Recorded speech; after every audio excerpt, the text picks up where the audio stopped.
Chers amis YouTube, chers amis Facebook, on en est à la 30e vidéo, c'est une date et mon imagination est inépuisable parce que dans ma vie, tout ce qui sert à rien, je l'oublie. Et par contre, les histoires marrantes ou les bouquins importants que j'ai lus, je m'en rappelle. Pour vous situer un peu où j'en suis, pendant des années et des années, je ne me rappelais pas ma date de naissance, ce qui fait que sur les documents que j'avais à remplir, je mettais n'importe quoi, bonjour le merdier dans les ordinateurs. Voilà, à part ça, je vais vous raconter l'histoire du plus beau livre que j'ai lu de ma vie. Le titre, c'est La conjuration des imbéciles. Je répète, La conjuration des imbéciles de John Kennedy Toole. Et le livre a une histoire, parce que John Kennedy Toole, c'était un gars qui était un peu comme moi, qui travaillait dans les usines, qui écrivait des poèmes.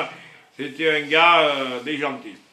Et il écrit La conjuration des imbéciles, un gros pavé, un livre extraordinaire.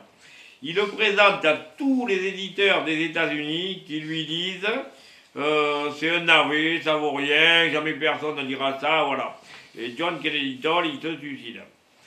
Et alors, sa mère garde le manuscrit, bon, John Kennedy Toole est mort. Et la mère de John Kennedy Toole, 10 ans plus tard, elle se marie avec un éditeur et elle dit à l'éditeur, son mari, donc mon fils avait écrit un bouquin, j'ai le manuscrit, je vous le fais lire. L'éditeur lit le manuscrit, il dit je publie, c'est un chef-d'œuvre.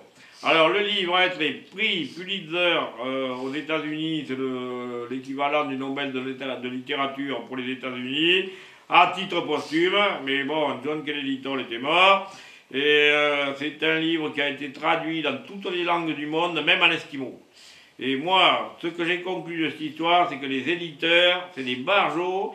Quand il y a un bouquin qui sort de l'ordinaire, ils ne veulent pas prendre de risque commercial parce que soit vous êtes chrétien, vous êtes bouddhiste, vous êtes de droite, vous êtes de gauche, vous êtes dans une case. Si vous êtes dans une case, il y a une clientèle pour la case, ça va aller. Mais si vous publiez un bouquin qui est complètement déjanté, on ne sait pas trop qui va lire, qui ne va pas lire, les éditeurs n'en veulent pas, ils ne prennent pas le risque. Et ce qu'il faut surtout, c'est pas se suicider pour une histoire d'éditeur. A plus.